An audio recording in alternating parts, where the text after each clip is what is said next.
And we have returned with another episode of Disney Heroes. Probably at the moment, the most popular series on my channel, because it's the only... These are the only videos that break 1,000, which I'm happy about. I'm okay.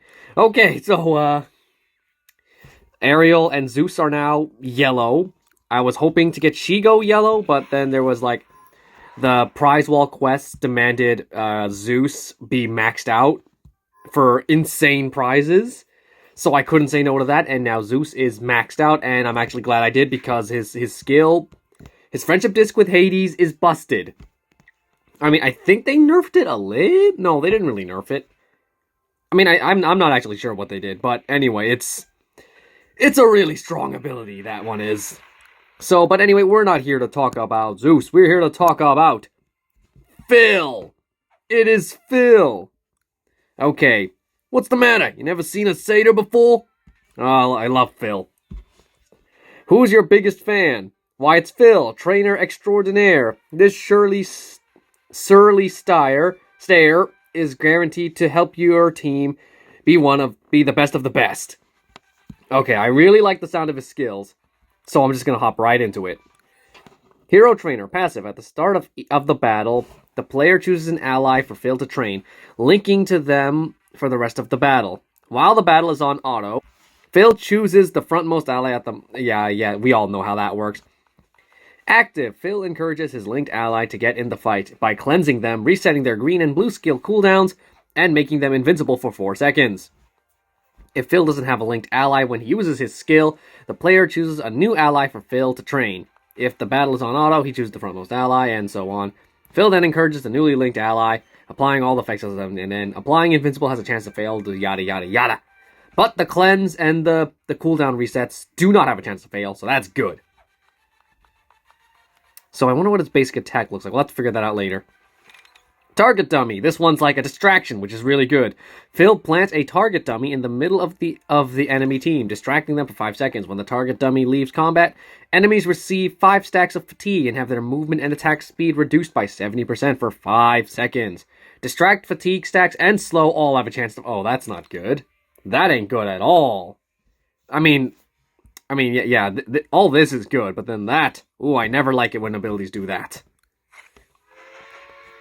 Seething SATYR. When an enemy drops Phil's linked ally below 75% of their max HP, he charges at the enemy to deliver a massive punch. The enemy takes damage, is stunned for 10 seconds, and has all of their buffs removed. Phil can only use this skill once per wave, per linked ally.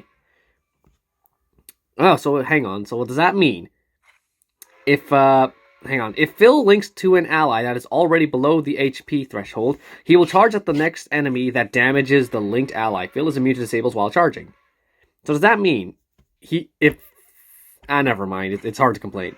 Actually, that mean every time someone gets killed, Phil could potentially just counter every single time. Is that what they're saying? Does Phil even have a basic attack? I'm not sure he does. Phil's linked ally has their green and blue skill levels increased by 25 levels. Ooh, that's actually a lot. Phil also heals them for 15% of their max HP every second for the rest of the wave. If Phil is not linked to an ally, his basic attack grants himself bonus energy so that he can link to an ally faster. And skill level increase has a chance to fail. Oh boy.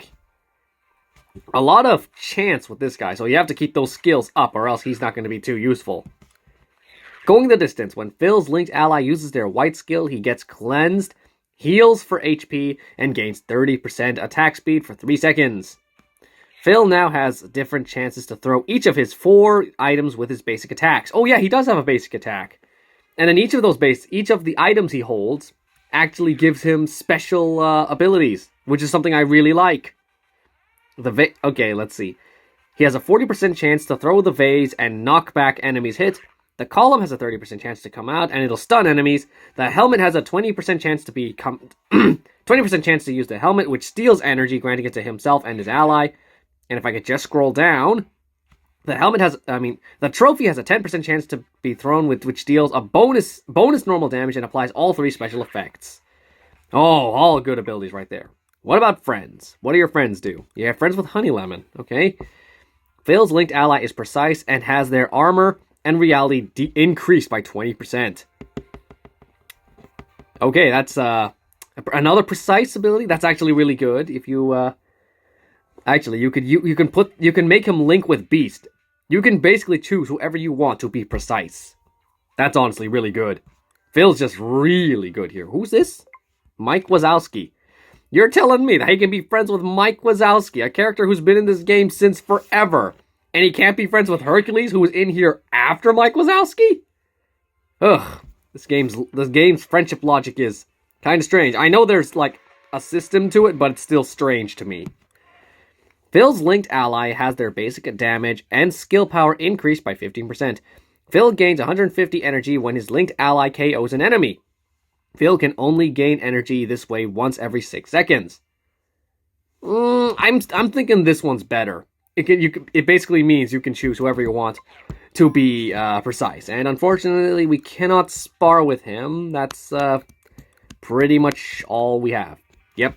So I guess we'll just wait till... I'm guessing next week they'll introduce like another update with a new prize wall character and, I don't know, probably a new Diamond Crate exclusive. They do this every... So we'll see you next week when they introduce a new hero.